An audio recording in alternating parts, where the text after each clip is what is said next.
안녕하십니까? 저는 세계시민 해시태그 중국인의 인종차별 및 해결 방안에 대해 발표할 중국어 중국학과 허지현입니다.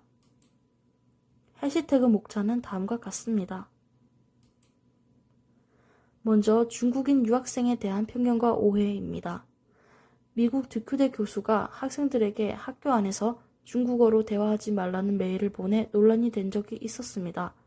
그는 많은 사람이 이해하지 못하는 언어로 시끄럽게 떠드는 행동은 무례하다라고 지적했는데 이를 놓고 인종차별적이라는 지적이 나왔습니다.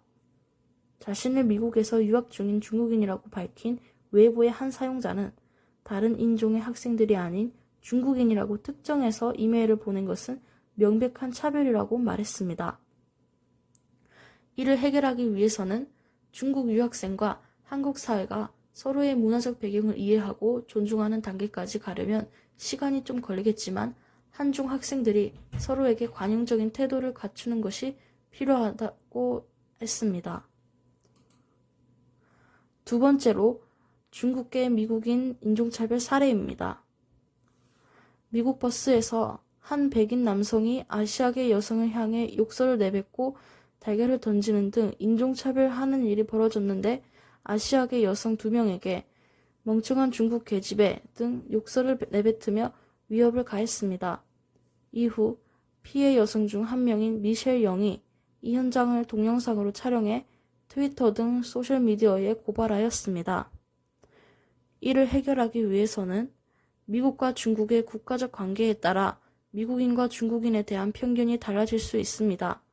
하지만 중국인만 해당되는 것이 아닌 다른 문화를 가진 사람들 또한 이해하고 수용하며 같은 인간으로서 자신을 돌아보는 태도를 가질 수 있게 교육 범위를 확충시키는 것입니다. 세 번째로는 호주 시드니대 화장실에서 발견된 중국인을 비하하는 낙서입니다. 호주 멜버른 시드니 대학의 주변에 인종차별적 벽보 및 낙서가 발견되어 충격을 주고 있습니다. BBC 등 외신은 호주 명문 시드니 대학에서 나치 문양과 함께 중국인을 죽여라 라는 낙서가 발견됐다고 보도되었습니다. 해당 낙서는 시드니 대학교 화장실, 국제학생 라운지, 경영대 등에서 발견되었습니다. 이를 해결하기 위해서는 호주는 2020년 호주산 쇠고기 수입을 금지하고 호주산 보리에 관세를 부과하며 중국인 유학생을 제한하였고 중국은 아예 호주의 여행 자체를 권고하지 않았습니다. 이는 두 국가의 무역 분쟁에서 적대적 관계로 인한 인종차별의 결과라고 할 수 있습니다. 두 국가는 상호 존중하는 태도를 가지고 내정에 간섭하지 않는 태도를 가지며 국가 간의 관계를 발전시킨다면 호주에서의 인종차별은 서서히 잊혀갈 것입니다. 네 번째로 코로나로 인한 중국인에 대한 혐오 표현 증가와 해결 방안입니다. 코로나19 사태로 중국인을 중심으로 한 혐오가 확산되고 있는데 중국인을 비하하는 의미의 짱깨라는 혐오 표현의 사용 빈도도 높아졌습니다. 지난해 12월 다섯째 주에 짱깨라는 혐오 표현이 쓰인 횟수는 모두 710회였지만 1월 마지막 주는 11,029회로 한 달 만에 15.5배로 증가되었습니다. 인터넷에서 중국을 검색했을 때 함께 언급된 감성어도 부정적으로 방향을 틀었습니다. 이에 지난해 12월 18일부터 올해 1월 18일까지 한 달 동안 중국과 함께 언급된 주요 감성어가 많은 편이었지만 이후 한 달 동안은 중국에 대한 전체 감성어 가운데 부정적인 표현의 비중은 30%에서 72%로 급증했다는 것입니다.